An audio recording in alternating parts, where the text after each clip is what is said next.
नरक जाएगा, और जब नरक जाएगा तो कष्ट सहेगा। इसीलिए हमारे यहाँ दान की महिमा है।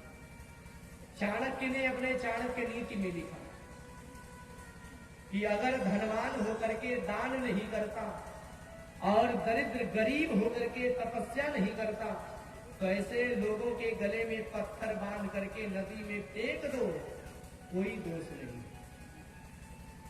चाणक्य कहते हैं द्वावंभसि निवेष्टव्यो गले बद्ध्वा धृणान शिलाम। गले में मजबूत पत्थर बांध, गले बद्ध्वा धृणान शिलाम। धनवंतम दातारम, अगर धनवान है दान नहीं करता। दरिद्रम चा तपस्विनम, दरिद्र होकर के तपस्या नहीं करता, तो ऐसे लोगों के गले में पत्थर बांध के फेंक दो, कोई पाप नहीं। इसीलिए दान किया जाता है। क्योंकि आप लोग दान के बारे में और आपको विस्तार से बता दूं। जैसे यहाँ पर जितने लोग हैं सब किसान हैं, जमीन से जुड़े हैं, किसान हैं। तो अभी फसल किस चीज की तैयार हुई? धान की फसल। और धान के फसल को तैयार करने में किसान ने सबसे पहले क्या किया?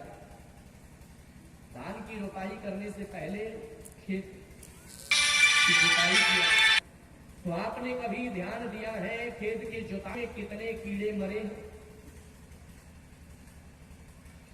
आपने ध्यान नहीं दिया होगा, लेकिन कितने कीड़े दब करके